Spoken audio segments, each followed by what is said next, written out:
Rosa de los Vientos, en Onda Cero Radio entramos en los territorios de la Zona Cero, donde se dan la mano la verdad y lo increíble.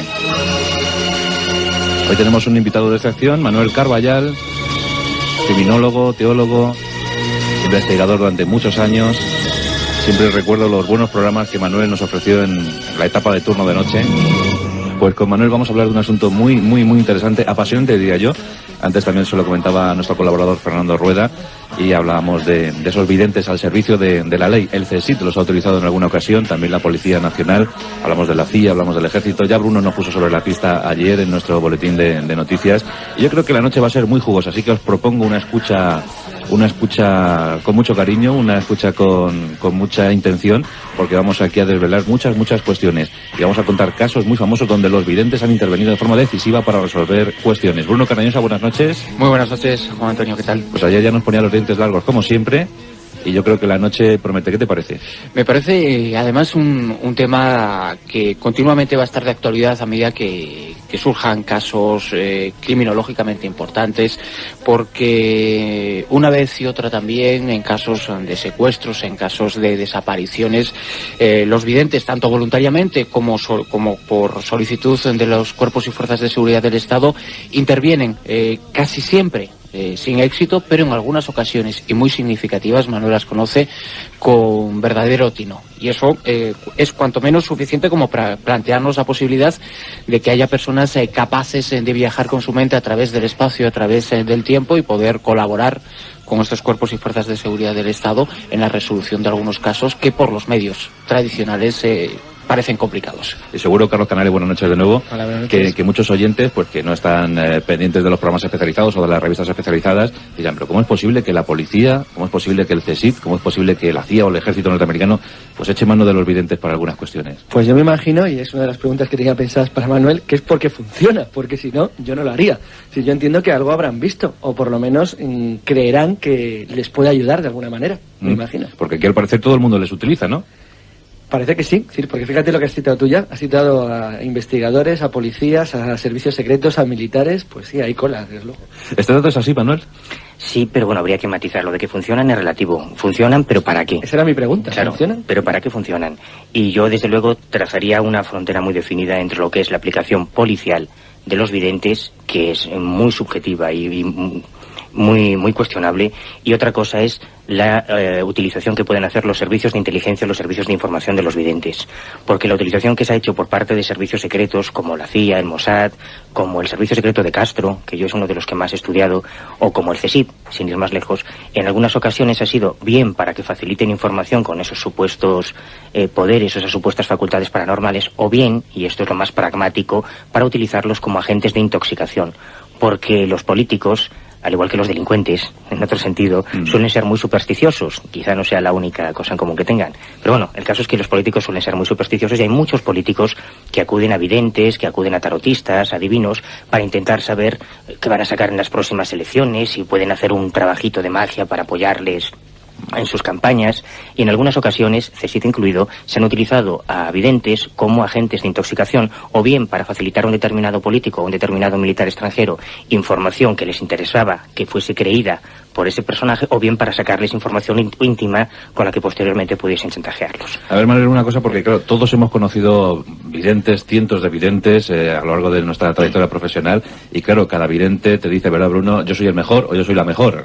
Este es el asunto, ¿no? ¿Cómo se hacen luego los casting, por llamarlo de alguna manera? Hombre, esto es muy difícil. Yo me he ganado... Claro, ¿cómo los policías saben? Dicen, bueno, vamos a coger a estos dos que son muy buenos. Yo me he ganado una fama merecida de excesivamente crítico con los videntes y he tenido muchas rifirrafes con los abogados. Ahora Octavio Aceves y su abogado andan detrás de mí por todos lados por meterme con él. ¿Cómo te quieren? Sí, quiero decir que no soy particularmente defensor del mundo de los mánticos profesionales.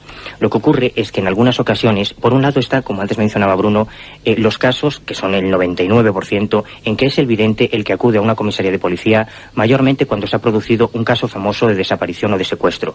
En esos casos, los videntes acuden como moscas a la miel, probablemente porque un acierto en un caso de gran repercusión periodística les daría una fama para sus consultas muy golosa, ¿no? O sea, que en para principio son ellos los que se ofrecen. Sí, cuando hay un caso de desaparición, en el caso de Ana Anabel Segura, fueron más de 2.000 llamadas de videntes las que recibió la familia de Anabel, más de 2.000 que destrozaron, vamos, el padre. Yo recuerdo una entrevista que le hacía Margarita Landi y decía que de todo el drama que vivió con su hija, lo más terrible había sido el tema de los videntes, y yo he tenido relación directa con el inspector jefe que llevó toda la investigación de Anabel Segura, y podríamos estar hablando durante una hora solo sobre el caso de Anabel Segura y la gran cantidad de anécdotas que hay en torno a los videntes que acudieron a la policía para intentar facilitar el supuesto paradero de Anabel Segura. Por supuesto, ninguno lo acertó, ¿no? Ninguno lo acertó, sino probablemente Anabel, a pesar, esto sí es cierto, de que hubo un equipo de videntes norteamericanos que ellos se presentaban como asesores del Pentágono y que habían estado relacionados con el equipo de los testigos lejanos de los que antes hablábamos, Carlos, que salieron de Ingo Swann y de sus proyectos de clarividencia viajera. Ellos vinieron a España, estuvieron durante 2 semanas trabajando en España intentando ubicar a Anabel, redactaron un grueso informe, el equipo CITED se llamaba, un grueso informe que yo tengo, y en el que especulaban con distintos paraderos, pero sí es cierto que todos ellos que estuvieron aquí al poco tiempo de desaparecer Anabel coincidían en que ya estaba muerta. Esto sí es cierto, todos ellos, entrevistados, encuestados por separado, coincidían en que estaba muerta, aunque ninguno supo definir el paradero del cuerpo, ¿no?, de Anabel. Pero, ¿En el caso de la farmacéutica Dolor también intervinieron videntes? En todos los casos, yo te diría que absolutamente en todos los casos de desaparición importante han participado videntes.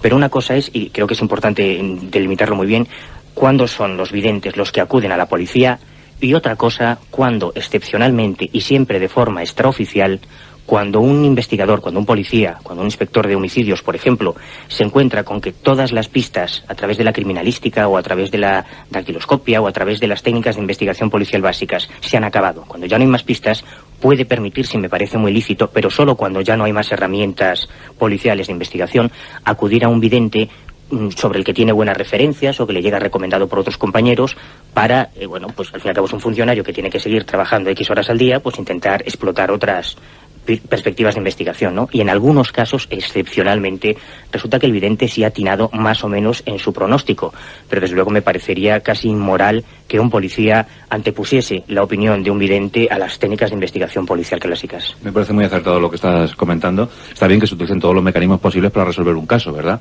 Pero bueno, con ciertas prioridades, con orden de prioridades. Bruno, ha dicho Manuel Carballal Ingo Swann. Ingo Swann es uno de los personajes clásicos en la historia de la parapsicología mundial y en la historia de esos supuestos dotados que ya hace unas cuantas décadas comenzaron a utilizar los servicios de inteligencia norteamericanos, las fuerzas aéreas de los Estados Unidos, dentro de un proyecto que recibió el nombre de Visión Remota y que por lo visto obtuvo buenos resultados, aunque oficialmente se cerró, como otros tantos proyectos en los cuales las autoridades norteamericanas han estado involucrados en relación a estos temas, pero se cerró solo oficialmente. Siempre se ha sospechado con la probabilidad de que se sigan utilizando, porque además todos los presidentes de los Estados Unidos, que son al fin y al cabo los que mandan y ordenan a estos cuerpos norteamericanos, muchos de ellos han sido personajes muy interesados por las temáticas paranormales. Sin ir más lejos, Reagan tenía casi en su gabinete algunos, entre sus consultantes, algunos videntes, algunas tarotistas.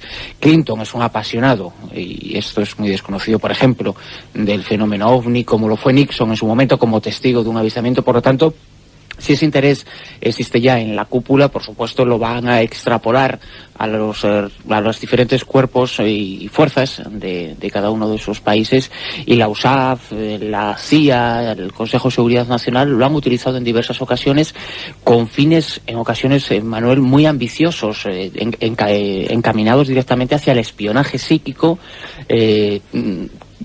pero de una forma además absolutamente convencidos de que podrían tratar de vislumbrar o observar qué es lo que estaba ocurriendo al otro lado del bloque en los tiempos de la Guerra Fría, como una posible herramienta más, no sé si como una única arma psicológica o también como una arma física de saber qué es lo que estaba tramando, en qué estaba operando el otro bloque.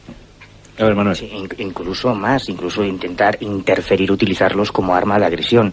Yo recuerdo en un par de ocasiones yo pude entrevistar a Uri Geller, el famoso israelí que doblaba cucharas o que presuntamente doblaba cucharas, y doblase o no las cucharas, lo cierto es que estuvo reclutado primero por el Mossad israelí, que es un poco la cuna, el instituto, le llaman, de muchos servicios secretos, incluido el español, y posteriormente, cuando ya estuvo en Estados Unidos, estuvo trabajando tanto para la CIA como para el FBI, en principio para intentar percibir información, como bien decía Bruno, de las cosas que podían ocurrir en el bloque del Este, pero también hicieron unas pruebas o le hicieron unos test para ver si realmente era capaz de influir en la materia a distancia, para ver si podría en un momento determinado pues influir en los en el instrumental de navegación de misiles, de los misiles soviéticos, algo que ya los rusos en su día habían hecho con Nina Kulayina y con otras dotadas, ver hasta qué punto un sensitivo podía tener unas aplicaciones bélicas, ¿no?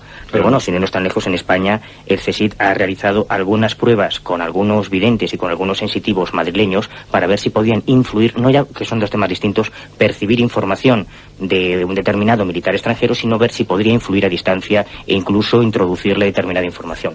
Bueno, son las conjeturas de los militares. Caramba, Carlos, se te ponen los ojos encendidos. Yo estoy muy sorprendido. Bueno, en referente al sistema de testigos lejanos y visión remota... Estoy diciendo, Carlos, puedo demostrar todo lo que digo, es decir, que tengo la documentación. Sí, no me refería a eso, me refería a decir que...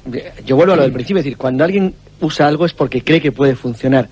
En el caso de testigos lejanos, y bueno, yo en concreto, mi información principal es el programa norteamericano que hizo la cadena pública americana sobre la visión remota, y el proyecto que fue cancelado años después, entrevistó a algunos de los participantes.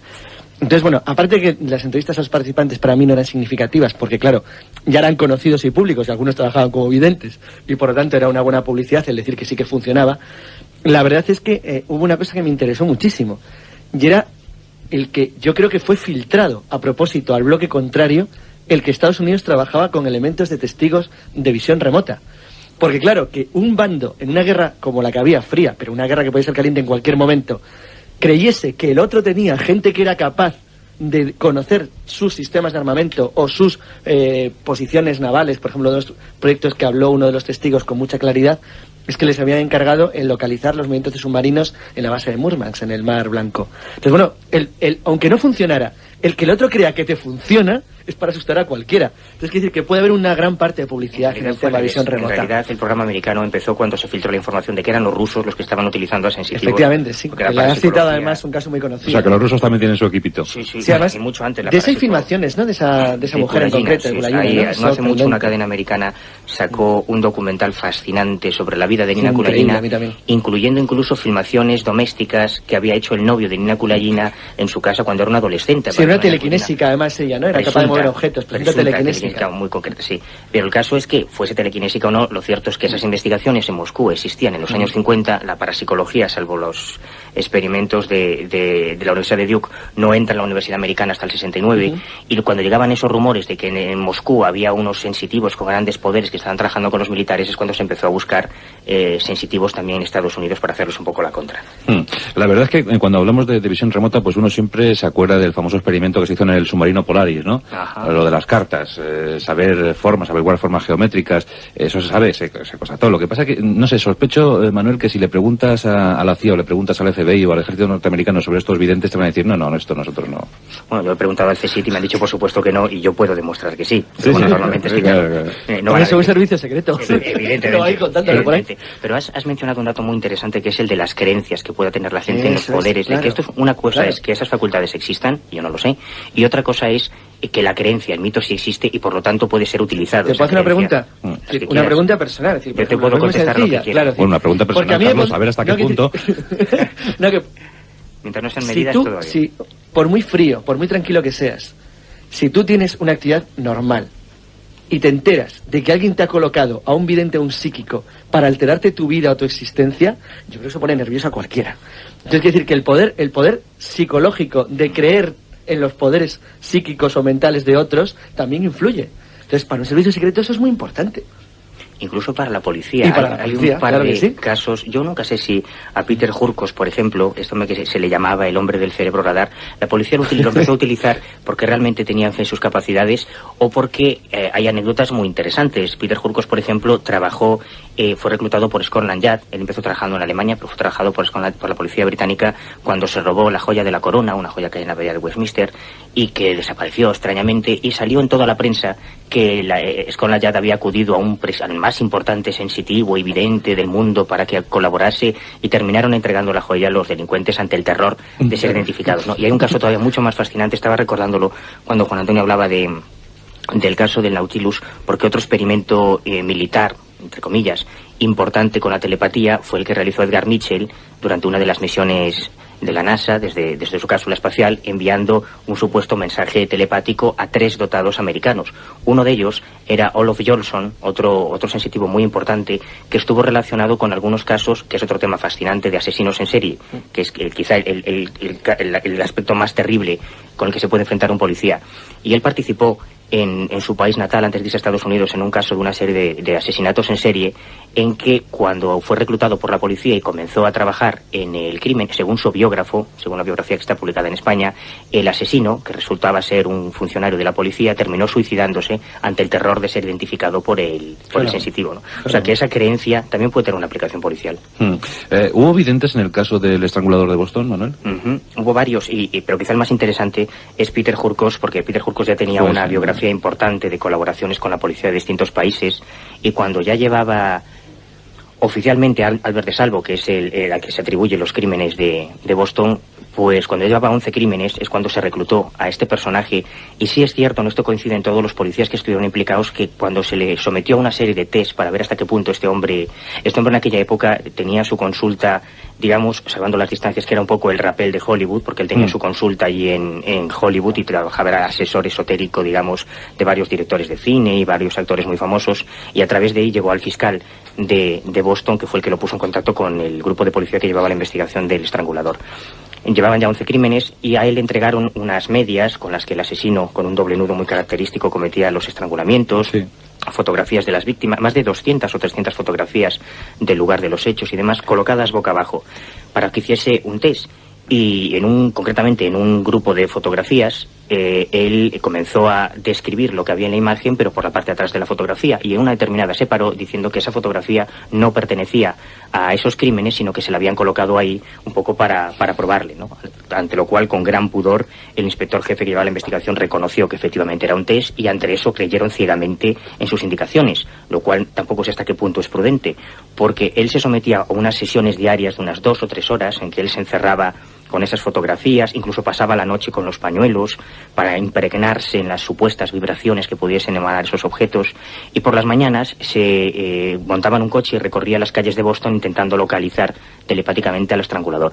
Y lo cierto es que hizo una descripción muy precisa, muy exacta, de un sospechoso al que él durante toda su vida hasta el final atribuyó los crímenes, un personaje llamado Thomas O'Brien a nivel oficial, pero cuyo nombre se ha ocultado oficialmente, y que él describió perfectamente, indicando que él era el asesino y dando su ubicación. Efectivamente, y esto no deja de ser desde el punto de vista criminológico curioso, una patrulla de la policía, siguiendo las indicaciones de un vidente, se presentó en casa de este hombre y lo detuvo, además confirmando pues una serie de datos que él daba, como que dormía en una cama, en un somier directamente, que tenía una serie de anomalías sexuales y demás. Todo eso resultaba exacto. Sin embargo, este hombre fue internado en un hospital psiquiátrico en el que poco después fue internado Albert DeSalvo, quien se confesaría como autor de los crímenes, ¿no? Albert DeSalvo fue condenado por esos asesinatos, murió sin poder cumplir la sentencia completa, murió asesinado en la cárcel, pero durante todos estos años Peter Hurkos siguió afirmando que el verdadero asesino, el verdadero estrangulador de Boston, había sido Bryan, y que quizá en ese hospital psiquiátrico le había dado los detalles a Albert DeSalvo para que pudiese confesar el crimen, ¿no? Curioso. Yo siempre he pensado, claro, los científicos nos dicen, Manuel, que utilizamos, no sé si el 10 o el 20% de nuestro potencial cerebral, ¿no? Más o menos, está por ahí la cantidad del porcentaje. Siempre he sospechado que estos videntes utilizan un puntito más, ¿no?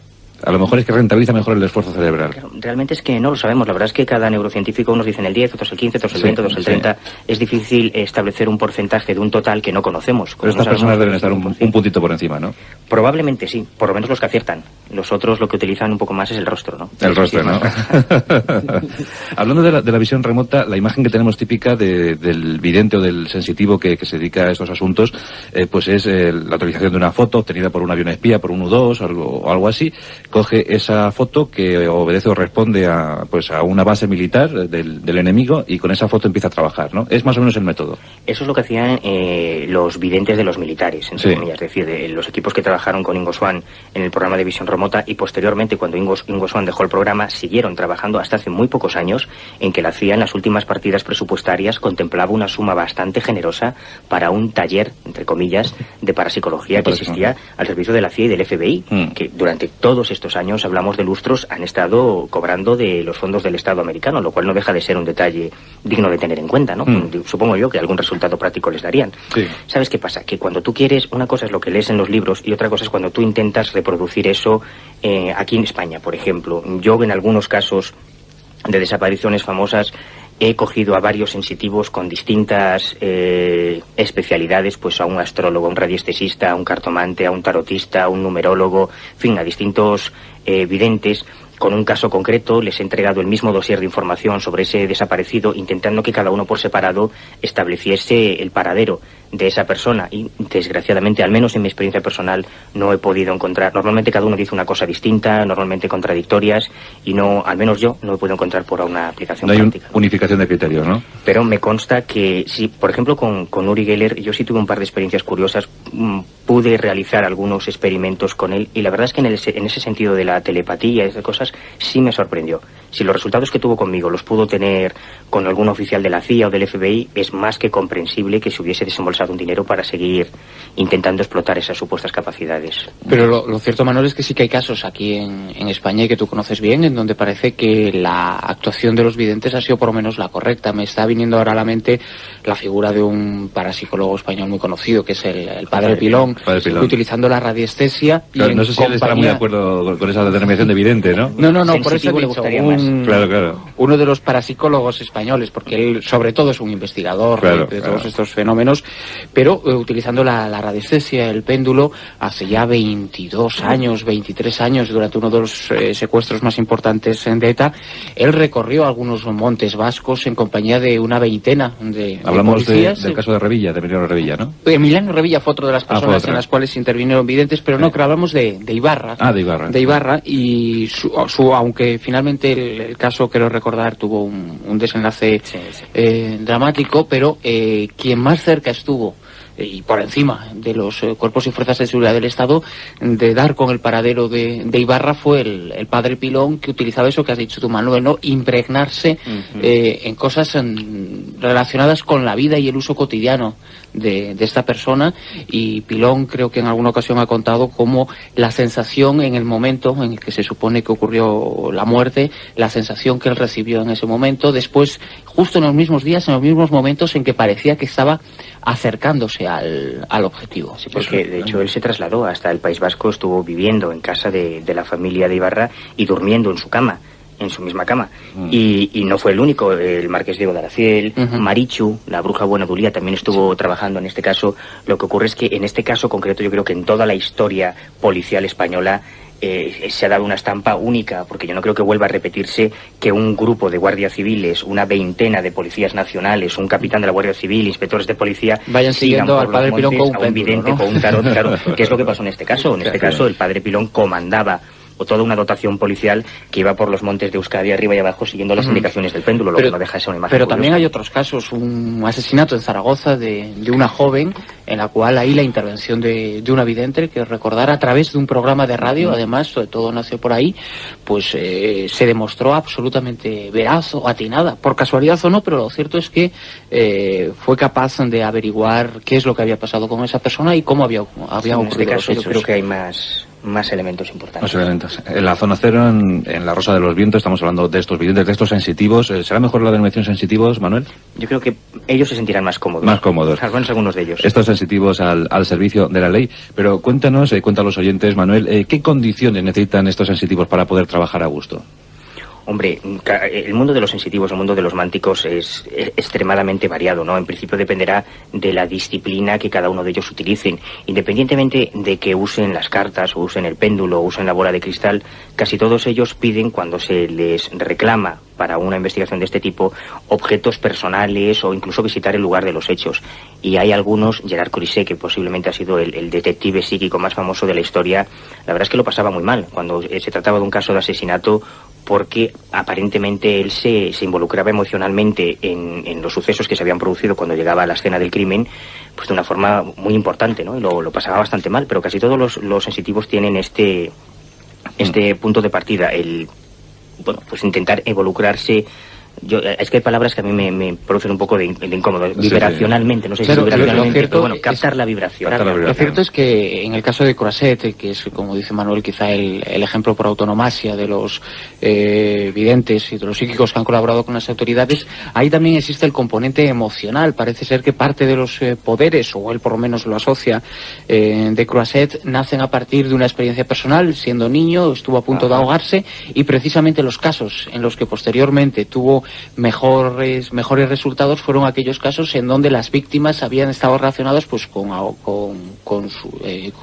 ahogamientos y con relacionado con agua, todo lo relacionado con... Oye, esa cuestión es muy interesante porque, Manuel, claro, la siguiente pregunta es obvia después de lo que le hemos escuchado a Bruno, porque el sensitivo nace o se hace, o sea, ¿nacen con ese presunto don o se lo trabajan a lo largo de su vida? ¿Se estimulan de tal manera a lo largo de su vida que lo consiguen? El mayor porcentaje de videntes, tanto los que han colaborado con la policía como los que se escapan de la policía, que suelen ser la mayoría de ellos, todos ellos relatan que han tenido antecedentes en su infancia, ¿no? En su infancia. Hay casos, Peter Hurkos, por ejemplo, el que comentábamos, que llevó el caso del estrangulador de Boston, al contrario, siendo ya un hombre maduro, tuvo un accidente laboral, se cayó de un andamio, se pegó un mamporro terrible, tuvo un traumatismo craneal importante, y fue a partir de entonces, ya a los 2 días de ese traumatismo, que es algo que también ocurre en casos de un traumatismo importante, las personas comienzan a relatar percepciones. Yo supongo que esto puede tener una lectura psiquiátrica o una lectura neurológica, pero en el caso de Hurkos parece ser que no se trataba de alucinaciones, sino que él tenía visiones o percepciones que luego resultaban ser acertadas, ¿no?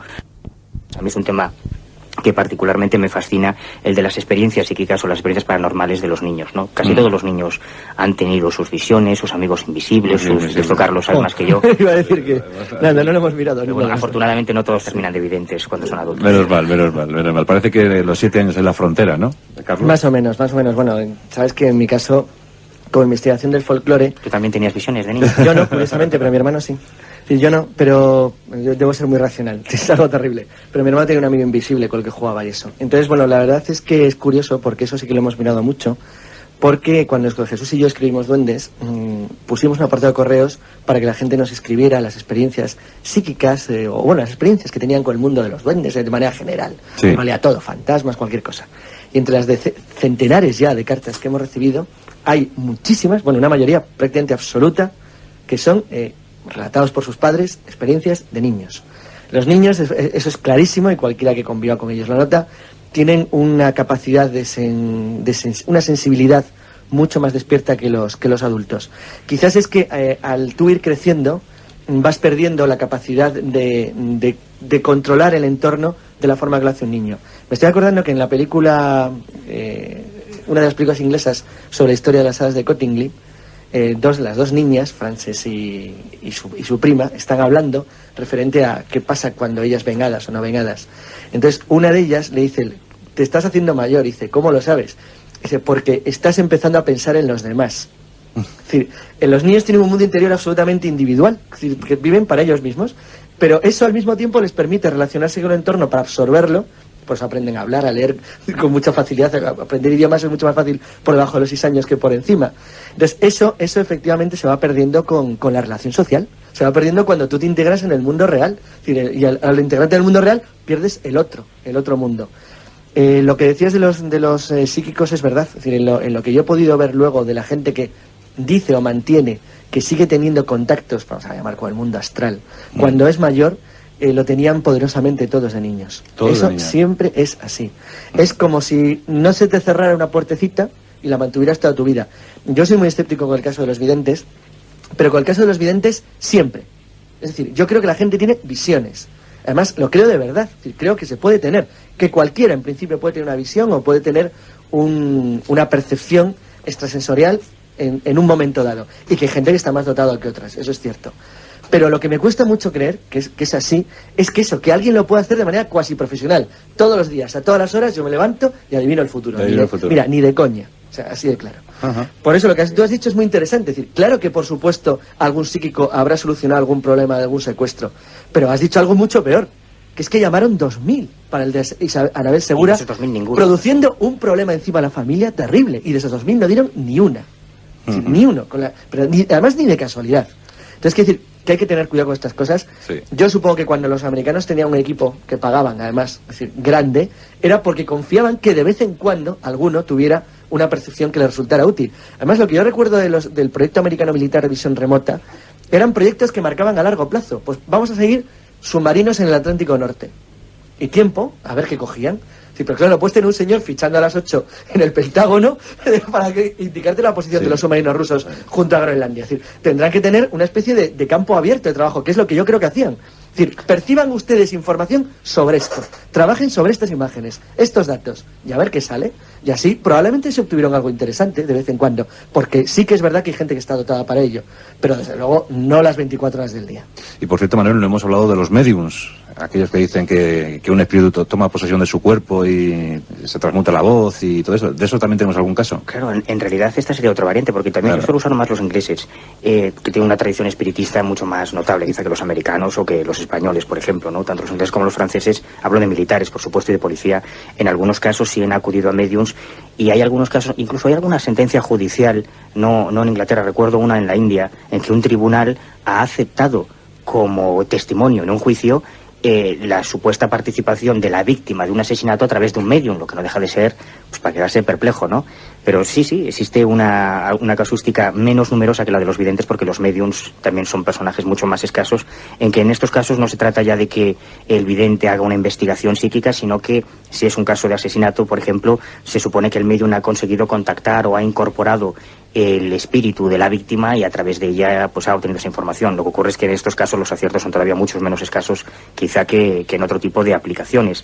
También lo utilizaron, repito, los militares, por ejemplo, en la guerra del Golfo, en la guerra del Golfo. En la guerra mundial, en la Segunda Guerra Mundial con intensidad los ingleses. Y en la guerra de las Malvinas, o sea, sin irnos tan Estoy lejos. recordando ahora mismo un caso que probablemente lo conoceréis, que es curiosísimo. Winston Churchill en el bosque haciendo un ritual. No, el ejército británico intentó de una manera desesperada intentar descubrir hasta qué punto habían llegado las investigaciones alemanas en el año 42 en la fisión del átomo mediante elementos de agua pesada. Los americanos lo hicieron con grafito. Entonces, ellos sabían que el agua pesada se hacía en Norsk Hydro, en Telemark, en Noruega, pero intentaron investigar hasta qué punto de verdad lo sabían. Y llegaron a estar tan absolutamente desesperados y convencidos de que Alemania estaba muy cerca de tener una bomba atómica, que usaron de todo, y entre otros mediums. Intentaron ponerse en contacto, una cosa curiosísima. Pero yo supongo que eso lo produce la desesperación. Es decir, no... Hombre, y es que los americanos sabían que los alemanes, el Reich estaba profundamente influenciado, sí, Hitler sí, y Himmler estaban profundamente influenciados por el mundo esotérico. Sí, que es verdad. Y es lógico que hay que se utilizasen herramientas. Sí, pero vamos, yo supongo que ahí ¿no? fue una medida ya desesperada en último lugar, es decir, hasta dónde han llegado esta gente, porque nos la jugamos todos. Bueno, yo he leído en algún lugar que incluso Hitler utilizó sensitivos a la hora de marcar cuando iba a lanzar la ofensiva de turno, por ejemplo la operación Barbarossa, ¿no? Parece que los sensitivos le marcaron el día y todo, ¿no? Muy influenciado, él tenía un pasado salpicado de experiencias paranormales extrañas, incluso en su Maycam él cuenta algunas anécdotas como pues la de que unas voces lo salvaron de morir en el bombardeo de unas trincheras cuando era un soldado en la Primera Guerra Mundial y él además estaba muy influenciado por todos los mitos germánicos, por toda la mitología. De hecho, todavía hoy, y sin ir más lejos en España, existen grupos de una profunda ideología nacional socialista, pero marcadamente esotéricos, lo que se llama el hitlerismo esotérico, que va más allá del nazismo como una opción política o como una creencia política o como una historia política, sino que casi es cuasi religiosa. Se ve a Hitler más como un líder mesiánico que simplemente como un líder político o como un personaje histórico, ¿no? Y en España, desde España, de hecho, se coordinan algunos de estos grupos a nivel internacional, que nos llevaría ya a otros temas también muy complejos. Claro. Pero las SS era casi una sociedad secreta. Todos los oficiales de las SS, y yo he tenido la oportunidad de localizar a alguno de los que todavía vive escondido en España, tenían que leerse una serie de libros esotéricos y estaban profundamente marcados por las creencias esotéricas. Lo que ocurre es que eso creo yo que tiene más que ver con el mundo de las tradiciones esotéricas o de las creencias esotéricas que con el de la fenomenología paranormal, como sea en el caso de los videntes, ¿no? Pues entonces, Manuel, si te parece, mientras que escuchamos a Bruno Cardeñosa contándonos las noticias de actualidad, vamos a poner nuestros sensitivos buenos a trabajar contra esos malutos, para anular cualquier posible influencia a distancia a la zona cero. Pero volviendo al tema que nos ocupaba hoy, también yo creo que hay una aplicación muy importante del fenómeno OVNI por parte de los servicios de inteligencia e incluso de las abducciones. Cuando Jacques Vallée hace unos años denunciaba que algunas abducciones, sobre todo casos franceses y americanos, habían sido realizadas por servicios de inteligencia para probar fármacos, para probar los efectos sobre la población civil del mito extraterrestre y demás, pues se le podía acusar de ser un chalado, de que los servicios secretos estuviesen secuestrando civiles para hacer pruebas de drogas y demás, y no está tan lejos en España la operación Mengele, cuando el CSIC ha abducido, entre comillas, ha secuestrado a unos mendigos para probar unos fármacos que utilizarían en la lucha contra ETA. Creo que hay una dimensión también dentro del mundo del espionaje y del crimen, hasta de las abducciones, imagínate. Me gusta mucho escuchar siempre las opiniones de Manuel Carballal, porque Carlos es un tipo con los pies en el suelo, ¿eh? No, lo de la cámara de seguridad es muy interesante, pero bueno, ahora no es el momento, pero ya tocaremos este tema, supongo, con más gente en el futuro. Pero esto sigue el juego de las pautas. Es decir, si alguien es capaz de llevarse una persona de una sala, probablemente es capaz de saber que hay una cámara de seguridad. Entonces, Carlos, eres un devoto de las pautas. Es criminólogo, es la pauta del robo. Es decir, el ladrón sabe lo que puede controlar. Es decir, esto es parte de un juego. Es decir, estoy cada día más convencido. Es decir, que hay un fenómeno físico, por supuesto, que no había ninguna prueba. Pues efectivamente no había ninguna prueba, ya tienes una. Provocada, prueba entre comillas. Bueno, entre comillas, pero que si fuera, imaginaros que fue una prueba. Vamos a ponernos el hecho de que se demostrara que no está tocada la cámara, que salta el fotograma. Pues en ese caso yo pensaría que alguien la ha provocado. ¿Sabes cuál es el problema? Sí, porque no me lo creería, que alguien extraterrestre, dices desde el punto de vista criminológico. Por muchas pruebas o indicios que tengas, es como si en una escena de un crimen hay un cadáver y tú encuentras de repente unas huellas de herradura, encuentras que la víctima ha sido asesinada con una bala de plata y encuentras un antifaz. Y todo te indica, esos indicios, que ha sido el llanero solitario el que lo ha matado, pero el llanero solitario es un personaje de ficción. Efectivamente. Por lo tanto, pues la hipótesis extraterrestre desde el punto de vista de la ciencia es una hipótesis de ficción. Es así, es que no puede ser de otra manera, porque no tienes... No, lo que estoy diciendo es que imaginemos que esta escena fuera posible determinar que efectivamente entra un rayo de luz y se lleva a la persona. Bueno, pues si alguien ha sido capaz de hacer eso, estoy seguro que es capaz de saber que hay una cámara de seguridad. Pero hasta el punto de ser capaz, si estamos hablando ya del teatro de lo paranormal, que no solo afecta al fenómeno OVNI, afecta a todo, hasta el punto de ser capaz ese fenómeno en sí también de provocar esa otra creencia sin pruebas que demostraba, de la que hablaba Manuel, el hecho de que los servicios de inteligencia estén detrás de algunos episodios OVNI no está en absoluto demostrado, porque y si nos atenemos un poco también a la historia moderna de la aeronáutica, podemos sospechar que bien, que hay otra tecnología que están utilizando los servicios de inteligencia, los militares, pero sin embargo esa otra tecnología, la supuesta derivada de los aviones Stealth, los invisibles al radar, tampoco ha demostrado una validez en acciones bélicas en Yugoslavia, como poner como el ejemplo más reciente, como para suponer que hay algo todavía mucho más avanzado capaz de emular a lo que es aparentemente el fenómeno OVNI y capaz de mantener de sostener todo un fenómeno como es el de las abducciones. Permitidme unos minutos, porque ya sabéis que tenemos 2 millones de oyentes en Miami, más o menos, millón arriba, millón abajo, y han llamado muy interesados preguntando a Manuel Carballal qué pasa, qué ha dicho antes de Fidel Castro y de videntes o sensitivos al servicio de Fidel Castro, y sé que estás muy metido en este asunto últimamente, ¿no? Sí, vamos. Que satisfacen las exigencias de los oyentes de Miami. No sé en qué lado estarán ellos. A mí hay de todo. Si está en Miami. Revolucionarios y contrarrevolucionarios, no te creas, que hay mucho... revolucionario. ¿Trabajan para Fidel Castro? Sí, pero bueno, como todos los servicios secretos, porque a mí me interesan sobre todo la historia de las creencias, ¿no? Es lo que más me interesa en todos los temas. Y siguiendo un poco la pista de todas las religiones de origen africano que fueron exportadas al nuevo continente, la santería, el vudú, el candomblé, pues me encontré casi sin quererlo con que muchos santeros en Cuba, sobre todo en La Habana, pero en Cuba en general, habían sido reclutados por un departamento del servicio secreto castrista que se había dado cuenta de algo muy obvio, de la misma forma de que hay una gran cantidad de militares, de banqueros, de políticos, tanto españoles como de otros países, que acudan a Cuba por el turismo sexual, pues se habían encontrado que además de ir con la jinetera, con la mulata por el malecón de La Habana, como mandan las buenas costumbres en el turismo a Cuba, pues acudían al santero o acudían al babalao para que le echase las caracolas o los buicios para pues saber cómo le iba a ir en España y demás. Entonces se encontró el servicio secreto de Castro con una fuente de información extraordinaria, y es que a través de los santeros o a través de determinados babalaos podía obtener informaciones íntimas sobre determinados personajes. No me lo puedo creer, que es increíble. Claro, los servicios secretos funcionan sobre todo, una de las monedas de cambio es el chantaje. Si a un político se le puede chantajear por una afición a las drogas o al sexo y demás, cualquier fuente de información de esas adicciones es bienvenida. Y independientemente de que algunos santeros, y en Cuba la santería es una religión con mucha tradición, independientemente de que el servicio secreto pudiese creer que algunos babalaos o algunos enteros tuviesen capacidades extrasensoriales, lo que de hecho ya les vale de una forma muy pragmática es para sobornar o para chantajear a los políticos que acuden y que dejan esas informaciones en sus manos. Pero lo cierto es que en el caso de Fidel Castro la utilización de estos temas también parte, como decíamos antes, de sus propias creencias, de cómo él ha extrapolado sus propias creencias en la santería y en todos los ritos afrocubanos a sus propios servicios secretos. Y eso que él tuvo formación religiosa católica, ¿no? Claro, pero es que aunque Cuba sea un país casi, ateo oficialmente, y aunque todas las religiones hayan estado muy perseguidas durante la época de esplendor comunista, lo cierto es que incluso en la madre patria, en la madre soviética, en la madre Rusia, también se estaba fomentando las creencias en videntes y los experimentos con psíquicos o con dotados fuera del contexto religioso. Y la santería y el palo mayombe y los abacuás y los ñáñigos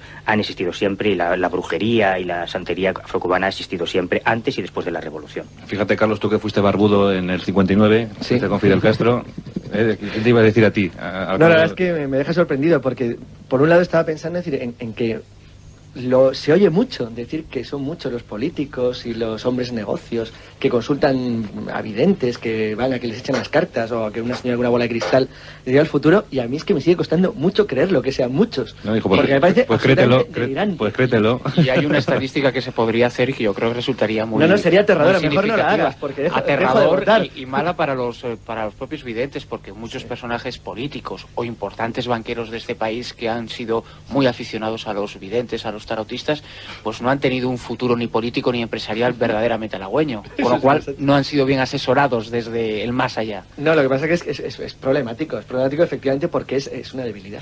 ¿Y tú piensas, Manuel, que es una disciplina a seguir ahora que se acerca el siglo XXI? Es un negocio, desde luego.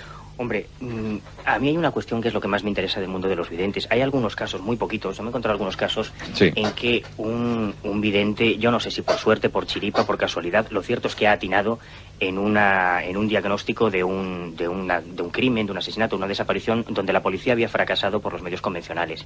Entonces, hombre, estadísticamente no es un porcentaje lo suficientemente elevado como para resultar significativo, pero sí creo que es interesante. Pero me parece más interesante, más que la aplicación policial o criminológica de los videntes, el estudiar sobre la percepción extrasensorial en sí, si esa facultad existe. Porque si realmente las pruebas que se hizo en Gozoán, la CIA, o las que hizo el Mossad con Uri Geller, o las que ha hecho el CSIC con algunos sensitivos españoles, pudiesen demostrar que en un momento determinado la conciencia del individuo puede desprenderse de su carcasa, de la mente, que es la gran discusión neurológica, si mente y conciencia, o si mente y cerebro son la misma cosa. Si la mente pudiese separarse del cerebro y obtener información fuera de ahí, esto quizá implicaría que tras la muerte del cerebro, quizá la conciencia pudiese seguir existiendo, y eso ya nos llevaría a unas divagaciones filosóficas mucho más interesantes. Eso es lo mejor para terminar esta Zona Cero de hoy. Muy bien, Manuel Carballal, como siempre, gracias por estar aquí. Sabes que esta es tu casa, para que nos cuentes siempre que nos quieras contar algo. Bruno Cardeñosa, hasta la semana que viene. Hasta la semana que viene. A seguir recopilando la mejor información para la Zona Cero. Lo haremos, hay muchas noticias que seguro ya están surgiendo ahora que amanece ya el lunes. Luego te escucharemos en la historia oficial de la ufología. Gracias, Carlos Canales, hasta la semana que viene. La semana que viene. Buscando nuevos temas apasionantes. Sí, ya verás. Hasta de Charles Ford vamos a contar cosas. Sí. Y después estaremos en el tiempo de las llamadas, tiempo para la participación en lo mejor y lo peor de la semana. 91 538 63 44 y 91 538 63 45.